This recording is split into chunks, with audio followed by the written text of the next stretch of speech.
From ABC News Radio, KMET 1490 in Southern California. This is Biz Ninja Entrepreneur Radio with your host, Tyler Jorgensen. Welcome out to Biz Ninja Entrepreneur Radio. I am your host, Tyler Jorgensen, and today we have Ryan Lee with us. Ryan is the founder of a supplement company called Rewind.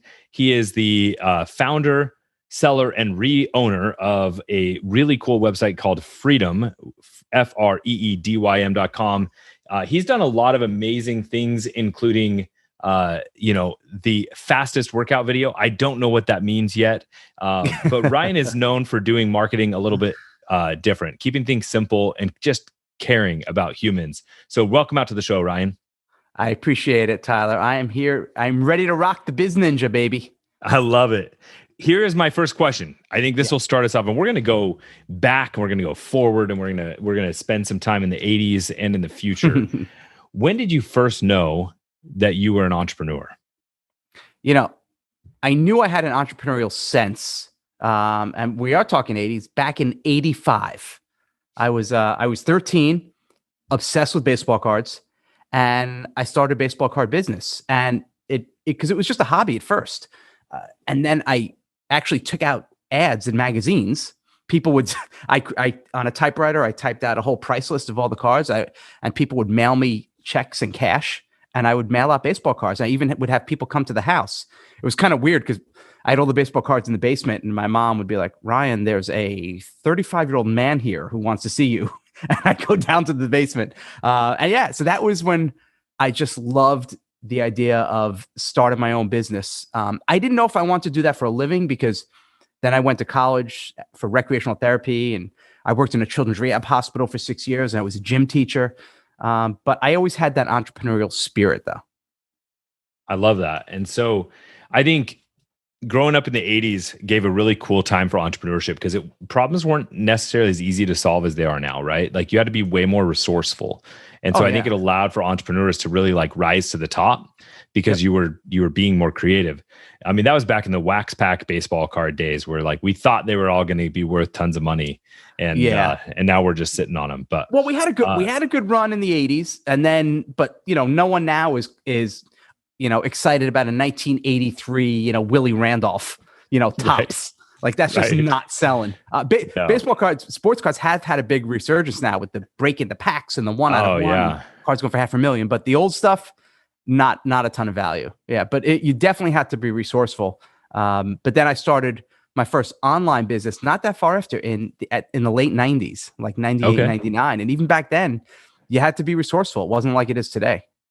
No, the internet was massively different in 98, 99, right? You're talking like early days of like self-built website, GeoCities type stuff. Oh yeah. And then like still doing hit and dial up just to get online. So what was your first online business? So I was at that time, so in 98, I was still working in the children's hospital, and I was doing part-time training of young athletes. That was my background. I love training athletes. So I would go to their houses. I would do speed clinics at tennis academies. So I started a little website to promote that. And this was, talk about website building. I bought a CD program called Front Page 98. That's how I built the site. Oh yeah. And it was just articles. There was no videos. You couldn't do any of that stuff. And I started getting emails from people all over the world asking me training, because because I was a college athlete too. I ran track, and how do you improve your 40 and jump higher, medicine ball training. I started getting emails, and then I was interviewed. I was on the front page of the Wall Street Journal about training, because I was the only one in it wasn't even Google then. It was like Yahoo and Excite and Hotbot and all this weird stuff. And then I started my first e-commerce company. We started selling sports training equipment, medicine balls, stability balls, all drop ship. I would get the order, and to show my age, we would get the order through email. I used this free card. It's called like Mouse Cart.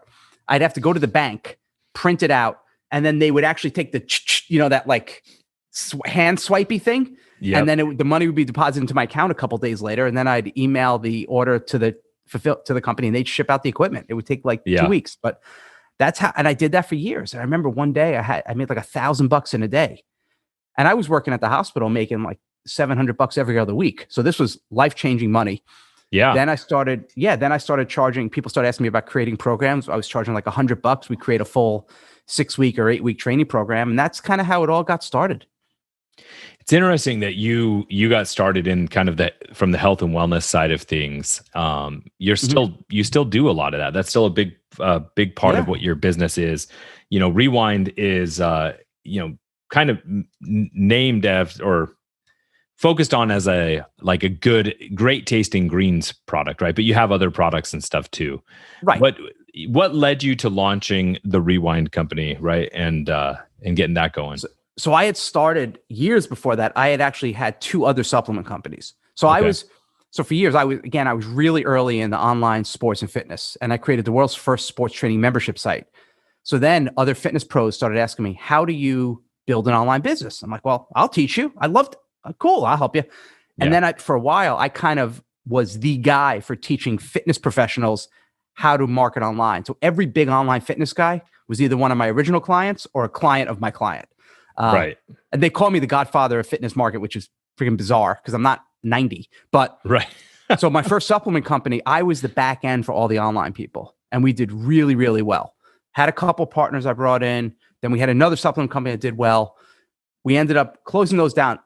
We can talk about the ups and downs, why we did so well and why it all crashed and burned. This new company, because after I was going through the real downs, my wife and I had just had our 4th kid. This was about 11 years ago. My mom had just passed away from cancer at 63. We lost all this money, lost millions of dollars, and I became depressed. I gained like 40 pounds, and it just fell apart. And that's when after a couple of years of just kind of struggling, I finally took control of my health because I was diagnosed with an autoimmune disorder. And it was just through simplicity. And that's how I started Rewind. I'm like, you know what? I'm going to get back in this health space and I'm just going to have fun and I'm going to be me. The name Rewind is about rewinding the years. It has that dual meaning of rewinding a cassette tape or VHS tape, and it's fun and it's playful. And that's where it all started. It started with a bar, and then we did more bars. Bars were the hardest thing in the world to make. There were no margins. When COVID hit, the supply chain got really tough. So we started doing more greens, and now we're really focusing on the greens. We have a couple supplements as well. After years away, I came back and I had to start over from scratch a couple of years ago, and it's going really well now. And I'm just playing and having fun again, which is nice. So we're going to come back to Rewind, what you're doing now, but let's go back. Let's peel back. So, I mean, so far we've learned you got started as a teenager, but then you went the college route, and the main thing, you kind of innovated and created the online marketing world for fitness training. What was your first major failure? And then as you think on that, what did you learn from it? And how'd you get out of it? My first major my first big disappointment. Sure. Now, I don't know if it's necessarily a failure, but it was a good learning point. Was I became friendly with this guy who was a big, well-known person in the fitness space and marketing, and he kind of took me under his wing, and we were going to do stuff together. And I started having a lot of success. And all of a sudden, he got really upset, and I was doing events, and he started talking behind my back and tried to blackball me. And I was really hurt because all I wanted to do, I'm like, hey, I'm going to do an event. I'd love you to speak. So I felt really hurt, and I'm like, oh man, all right, that kind of sucks. So I got to kind of watch people a little bit. But the big failure was when we built that one supplement company. It was called ProGrade. We were the back end for all the fitness pros, and it was 99% was affiliate traffic, meaning they all did the promotion and we fulfilled, and we gave them a commission, which was the greatest thing in the world because we didn't have to spend anything for traffic. We didn't have to do any of that stuff. It was all done. So, but it was like crack. It was great until our number 2 affiliate left, basically copied our model, copied our commission structure, and took every trainer with them and said, hey, I'm going to do this even better. And we had just done a multi-million-dollar blanket order that we were personally guaranteeing. So all of a sudden, all the traffic kind of went off a cliff. So within months, we were doing 7 figures a month. And then we were doing 800,000 and then 500,000. But we had this bill we had to pay. He ended up starting a company that did 100 million. Good for him. Wow. Yeah, that was fun. So my lesson, and it took me a while to kind of get over the anger because I was hurt. This was one of my mentees. I taught him and opened up the business and kind of got burned. But it taught me, though, the big lesson, the marketing lesson was, if I'm going to build a company again, I have to be able to get my own traffic. I have to be able to I have to find a way to generate my own customer without relying on someone else. So that was the lesson. And now anything that runs through my head or I want an idea, I'm like, okay, can I get my own customer? And if the answer is no, I don't do it. And because some people say, oh, I have a big Instagram following. Oh, my friend, was on Shark Tank and they'll promote me. That's not a business. That's not a predictable, scalable traffic model. And if that's what you're relying on, you're in trouble. And I'm sure, Tyler, you get this all the time. They're like, oh, my old neighbor was on, Full House, and they said they'll promote my skincare cream. And that's what they're basing their entire business on. Like one tweet from like someone who had like an 8-episode arc on Full House in 98. So and you're laughing, but it's true. No, it's insane how often it's something as simple as like, well, my friend's this person that she can post on her Instagram. And it's like, okay, that's one. And then, well, or my friend has this email list. Well, did they get it honestly? And are they willing to actually promote you? Or did you just find an email list online and you think these people are going to have any kind of relationship with you? It's crazy how many times people make big decisions off like tiny little maybes. Massive decisions. And then they'll get $50,000 of inventory if they want to do e-com, and they'll build out like 12 months. They'll spend the next 12 months building out like this membership site with 800 bells and whistles before they even test the concept, before they even know if it's a good hook or anything. And I tell people, stop. Let's just slow it down and do one thing. If you're going to do e-commerce, have one product. And just even if you don't have a full bells and whistle Shopify site, like use PayPal. Like, let's do something. Let's sell one thing. And if it's a digital product, before you build out a whole membership site or a $2,000 course, can you take a little chunk of that? Can you take one little micro piece and sell it as like a $50 product or a $20 product? Like, let's start there. Let's get some traction, listen to people, and then you can add and you can build and you can do more. We're dropping bombs today, Tyler. Come on. These are bombs. Biz Ninja. I think, you're hitting major things because I talked to somebody the other day. They had invested $250,000 in inventory on a cosmeceutical. They had no marketing plan. It was literally the old, if I build it, they will come. But it's the best product out there. And I'm like, doesn't matter. Right. No one knows. They don't know you exist. I was like, so I love the idea. If you're going to build a business, make sure you know how to, like, you own the traffic, right? Now, the question is, like, how? So, when you decided to launch a business after learning this, how did you approach traffic differently? So I approach traffic differently so number one, no affiliate program. None. We went from one extreme to the other. None. 2.5 years later, still don't have an affiliate program. Because what I found was, so that was number one. I'm like, I'm not going to have an affiliate program. Also, the crazy thing, because when I had like tens of thousands of fitness pros on my list, and maybe 7 of them drove like 95% of the business. Everyone talks 80-20. It's not 80-20. It's like a 99-1. 1% would drive 99% of sales. But the other 99% of the people who didn't drive any sales took up all of our time. Well, how do you sell it? Well, can you give me a special coupon? Oh, I'm doing a big webinar. Oh, I have a list. I'm going to mail about it. And it was like nothing. We actually got our products they were the number one, I don't want to say the chain. They were a big, massive fitness chain in Long Island. They were the number one chain of this. And they sold like 3 bottles of our protein drink. And they're like, oh, we're going to sell thousands of bottles. And it took up all of our time and resources. So I said, no affiliate program. And all I'm going to do, I'm going to look at the product and say, okay, let's start with one ad. Let's do one ad, one promotion on Facebook. Let's throw $50 at it. And let's look. How many sales did we make? We made 2 sales, we made 3 sales.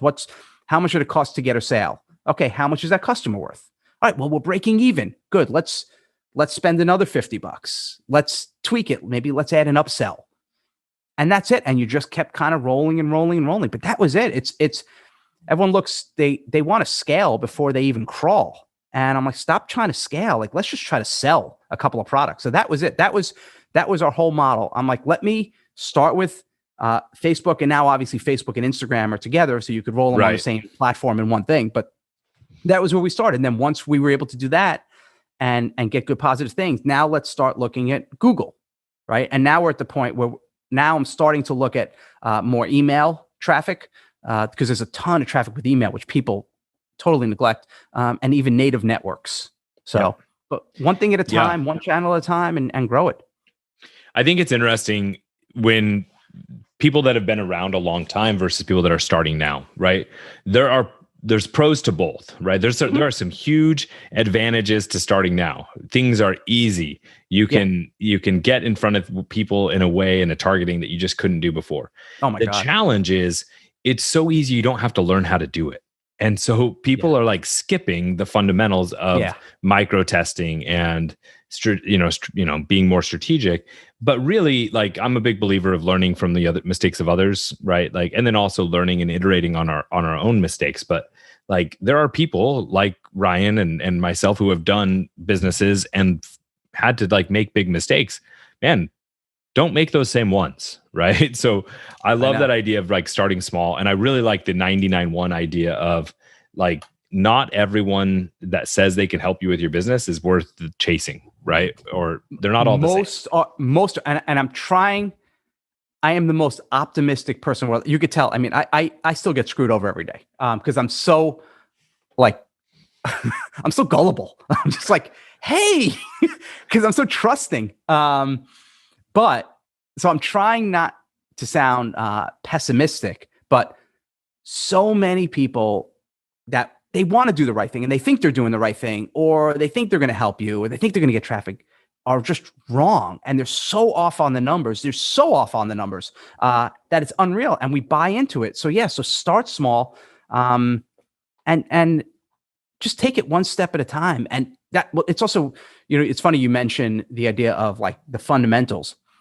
And I think people fall into this trap of, and I know you have your records behind you, ClickFunnels. And I know Russell Brunson. I've known Russell for like 15 years. He actually invested in Rewind. ClickFunnels, Shopify, they are platforms, but they're not a business. Correct. Well, right? Yeah. And people think, especially with Shopify, they'll throw up a bunch of products and they're like, well, why is it not selling? Like, well, it's just a platform. Like, right. Why you still have to get, as it becomes more competitive. So compared to 1999, where I was like the first sports and fitness guy online, to now where there's not just tens or hundreds of thousands. Now there's like thousands of people teaching soccer training. There's probably hundreds of people teaching training for soccer goalies. So it's much more competitive. So it's that much more challenging for you to stand out, to be not just different, but to also be distinct. And the days of just throwing something up and watching the sales roll in, they're over, man. You have to be strategic. And a lot of people skip that and they go right to the sexy stuff. They go right to the tactics, how to get 100,000 Twitter followers, how to make blah, blah, blah. But they're skipping the essence of it, the strategy that's going to make you stand out and be different. So you could not just make sales the first time, you could roll it over and you could build like a company with some oomph. Oomph. You like that? I like the oomph. And I feel like we're seeing kind of a reemergence of education and getting back to the basics. And people are saying, okay, like in the early days of internet marketing, before it started just having random people come on and pop things up, it seemed like a lot of people were studying the advertising greats. They were taking what worked in print media, doing it here. And then there was this period of time where I felt like they were just putting things online. They were just making a funnel, no strategy. Building out a Shopify, no strategy. And it almost like got flooded with drop shippers everywhere, like low quality info products. And now and maybe it's my optimism. Maybe I'm seeing like a growth of all those people that got started that now want to take it seriously because they got a taste of success. And either they've left and gone back to the 9-to-5, or they're like, I'm going to figure out how to do this right. And so there's like a growth of people. I'm hoping that's what I'm seeing. I think it's a shakeout. I think the people who are looking for the quick buck, who come on and they go, okay, I just want to drop ship because I don't want inventory. I don't want to do anything. And I heard about this guy who went from 0 to 100,000 a month on Amazon with nothing out, and they're not interested in like building something with sustainability. So a lot of those are going to get just shaken out because there's only so much money they're willing to lose and risk. Hopefully the ones who get their butt kicked, they'll be like, you know what? All right, I want to do this the right way. Like, I'm ready to learn. And I think I'm like you, I'm optimistic. And I think the good people are going to want to do it. Unfortunately, there are some people who are always looking for the shortcut. And there are some that'll always happen. Yeah, and there are some really smart people, which still blows me away. They're so smart, but they always go like shady. Like they could find the best thing and the best product, and then like let's say it's a supplement, and they'll say, "Well, great, it's working. Now I'm going to get this now done in China where the supplement is like 8 cents. And even though it's crap and it doesn't do anything, I don't care. I'm going to make more money." And I'm like, no, that's not what you do. But I agree. I get a little judgy. Yeah, but some people try to cut themselves into prosperity, right? And it's like there's other ways to get there. It's not just always cutting costs. You've got to look at the bigger picture and the quality. And so if you put something good out there, Yeah, absolutely. Put something good out there. I love that. What is, obviously you have a supplement company. You've been in the health and wellness space a long time. What's something that you would tell someone? What's your advice to people that want to get into supplements? You've got to have a reason to exist in the marketplace, right? Good. Why are people going to buy your product? What's the reason? Is there a story behind it? It has to be more now. Is it pricing? And that's tough to do because there's always going to be someone with a lower price. Like you can go to Walmart and find, vitamin D for like $4.95. Like you can't sell it for $1.99. So it can't just be about price. So what is it? Like, what's the reasoning? What's the story? What's the hook? What's the branding? What's the positioning? Is your product different? Did you find a gap in the market because of like, is there packaging? Is there deliverability? Or maybe you guys obsessed with customer support? Maybe with every bottle of supplements, they get a free workout program. Is there something that's going to make you different? Are you all for one niche market? Are you just like 50 to 60-year-old women? Like, what's your thing? One of a big success we had years ago was krill oil, which I love. We took krill oil and we created a whole new brand, and it was just marketed towards men for heart health because it's like one of the greatest things for heart health. And we did really, really well with that because we took something that could have been a general product and made it specifically for one, for one issue. But I would say this, again, sounding preachy, you better go to a good manufacturer, GMP rated. You better not sell crap. If you're going to be in the supplement game, just beware. It's very highly regulated. You cannot make up claims. You can't say, hey, it fights inflammation, because if it does, you can't make claims like that. You can't say cures anything. And little things, like even when we were doing, I forget which product we were doing, but I think we said it was like, I think we sent it like, it's just 120 calories. And then our attorney's like, well, you can't say that because you're implying that it's low calorie when it's not. Like there's so many little nuances that you have to be careful. And if you are going to do supplements, and if you're going to have affiliates, know that what they say, you're still going to be liable for. That's another reason why I don't love, especially really super aggressive affiliates. And they say, oh, that's why network marketing companies, some of them are getting crushed because these affiliates like, hey, we have this great thing that cures cancer. Like, what? No, you can't say that. So be really careful with what you're doing and what you're saying. I hope that people don't miss how good that advice was just because it seemed simple. But like the fact that what Ryan said, like there has to be a reason for you to exist in the marketplace is massive. Like too many times people are like, well, I want to just start a krill oil company, but like don't understand the differentiation of like, but then make a reason for someone to need to buy it. Right. Yeah. And they'll call it like, they'll look at every other krill product. They'll make it look exactly like that. And then they'll call it like super ultimate krill. Great. There was a while where I swear every month they just made the number bigger on one of the labels. It's like, super product 1,000. And then I'd see it again next month, super product 3,000. And I'm like, it's just going to keep getting bigger. Like it's just silly. I know. And just please put out products that actually help people. The supplement game, just because this is my background and a lot of people don't know my master's is actually exercise physiology, and supplements are there to supplement a diet. Like they help a little bit, but if you're still eating, 3 Big Macs and burgers and fries, I don't care how good your stupid fat burning pill is, you're not going to lose weight. So don't tell people they are. I know they just take advantage, and it really annoys me because I know people want the quick fix, but tell them the truth. The reason for our success is because I tell the truth. People will say, do your greens, and you can even look at our ads, people will say, does this help you lose weight? And I say, no, because it's part of it. It's part of eating well. You could eat this, you could drink this greens, but it's not magic. Right. And people appreciate that. Will we lose some sales? Yeah. But I think the people who are like, I like this company, and they're just going to tell me the truth. Yeah. Crazy ideas to tell the truth. For every sale you lose, you're going to keep, have 10 less refunds, right? Like, it's a big deal. So, entrepreneurship in general, is it for everybody? Man, I struggle with this. I used to say yes. And my wife and I would argue a little bit, friendly arguments. Sure. Because I'd come home, I say, I'm going to help everyone be an entrepreneur. And she'd say, Ryan, not everyone is cut out for it. I'm like, yeah, they are. Fast forward 20 years later, I don't know if it's for everybody. I think you just have to have so much resilience. You need the creative ideas and the leadership and all of those things. But man, you need resilience because there's always going to be something. And even I'll give you an example. In the past 24 hours, we had an order of greens that came. We shipped out a lot of bottles for this lot that came in. We started getting customers saying, this doesn't taste, I don't taste the pineapple. And then we got some samples and we tasted it. We're like, oh my God. Like there may be 1,000 bottles that lot in particular didn't have enough flavoring. So now it's like, now we have 1,000 customers who paid money for this. And now we have to talk to the manufacturer, get more sent, send it out to them for free, 1,000 emails.